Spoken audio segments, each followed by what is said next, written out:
Olá, sejam bem-vindos ao meu canal. Eu sou a Silvana, historiadora, pedagoga e pós-graduada em História e Teologia do Protestantismo no Brasil. No vídeo 10, nós falamos sobre os evangélicos brasileiros, organizados em tradicionais, pentecostais e neopentecostais. Falei também sobre os modelos eclesiásticos utilizados por elas e também eu citei alguns exemplos de denominações pentecostais espalhadas pelo nosso Brasil. No vídeo de hoje, nós vamos falar sobre a fundação da Assembleia de Deus no Brasil, contextualizando o período, a questão política, social e econômica. Falarei também um pouquinho sobre a trajetória dos fundadores, Daniel Berg, Gunnar Vingre e de sua esposa Frida Vingre.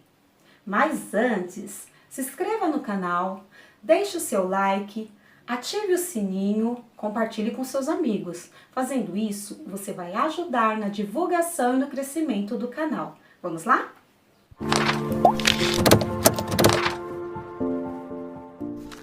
Quando a Assembleia de Deus foi fundada aqui no Brasil, o Brasil era governado por Marechal Hermes da Fonseca. O Brasil foi um dos principais países que receberam imigrantes.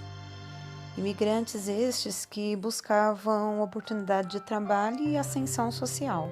E a escravatura havia sido abolida no Brasil e o déficit de mão de obra era bem alto. A Assembleia de Deus foi fundada em 1911 em Belém do Pará.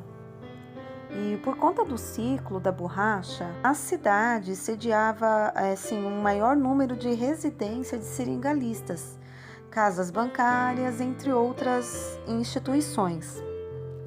Então, na virada do século, a mania pela bicicleta, a popularização do automóvel, tudo isso incentivou a produção de borracha na Amazônia. O movimento pentecostal ele surgiu em 1901.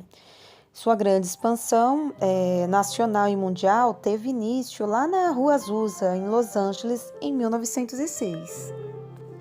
Daniel Berg, nascido em 1884, era de família protestante muito pobre. Ele trabalhou numa fazenda tomando conta de cavalos e carroças e depois trabalhou como fundidor especializado.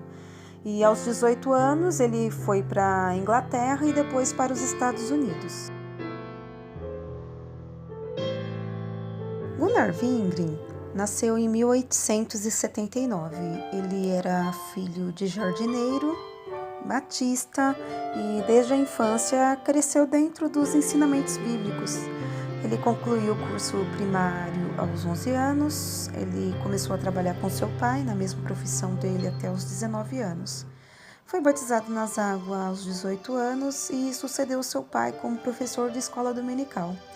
Quando ele tinha 24 anos, ele foi para os Estados Unidos estudar num seminário teológico batista sueco, lá em Chicago. Depois de formado, ele iniciou o seu ministério pastoral na primeira igreja batista de Chicago. Daniel Berg e Gunnar Vingre, eles se encontraram numa conferência evangélica em Chicago, onde eles conversaram longamente. Foi neste mesmo ano, em 1909, que eles receberam um batismo com o Espírito Santo e também receberam a chamada missionária. Eles desembarcaram no Brasil em 1910. Ambos não falavam nada do idioma português. Por um certo período, eles ficaram morando no porão de uma igreja. Ali eles faziam cultos e faziam cultos também na casa de uma irmã chamada Celina de Albuquerque, uma irmã batista que tinha uma doença incurável nos lábios e isso a impedia de frequentar os cultos na igreja batista. Os missionários oraram por ela, Deus a curou e ela foi a primeira irmã batista a ser batizada no Espírito Santo aqui no Brasil. Causou muito alvoroço, discussões, tudo por conta do conflito na questão de interpretações bíblicas. Diante disso, o pastor batista, ele convocou um culto extraordinário para discutir sobre o futuro desses irmãos que aderiram à doutrina pentecostal. O pastor opositor, ele manifestou então a decisão final. Os 18 irmãos, membros que sinalizaram que eram a favor da doutrina pentecostal, foram expulsos da Igreja Batista. Isso aconteceu em 13 de junho de 1911. Diante disso, ocorreu o primeiro culto oficial pentecostal da Assembleia de Deus no Brasil, na rua Siqueira Mendes, número 67, na residência da irmã Celina de Albuquerque. Em 14 de julho de 1917, desembarcava aqui no Brasil a primeira missionária mulher enviada pela Igreja de Filadélfia. Ela era uma jovem sueca muito independente para sua época, com profissão definida. Ela fez um curso de 8 semanas no Seminário Bíblico Sueco, um outro curso de 2 anos num hospital e um outro curso de 3 meses na maternidade de Estocolmo. No dia 16 de outubro deste mesmo ano, ela se casou com Gunnar Wingre.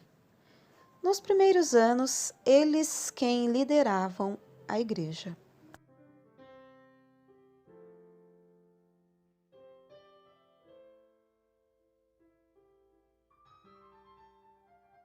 Frida foi uma mulher muito atuante para sua época.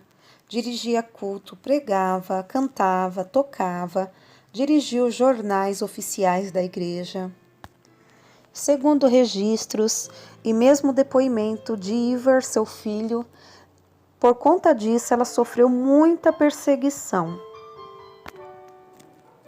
Não há qualquer registro de Daniel Berg ter recebido consagração oficial como pastor. Há relatos que no final da sua vida ele viveu em extrema pobreza. Em 1932, a família Wingre volta para a Suécia e a causa do retorno foi justificado pelo agravamento dos problemas de saúde de Gunnar Wingre. Porém, há registros de que foi por conta da perseguição que Frida sofreu por conta da sua atuação na denominação. Em 1933, Wingre não resiste à doença e acaba falecendo. Frida viveu 15 anos no Brasil e seus últimos 8 anos na Suécia, viúva e com 5 filhos. Ela morreu em setembro de 1940 no hospital psiquiátrico em Estocolmo, com apenas 49 anos de idade.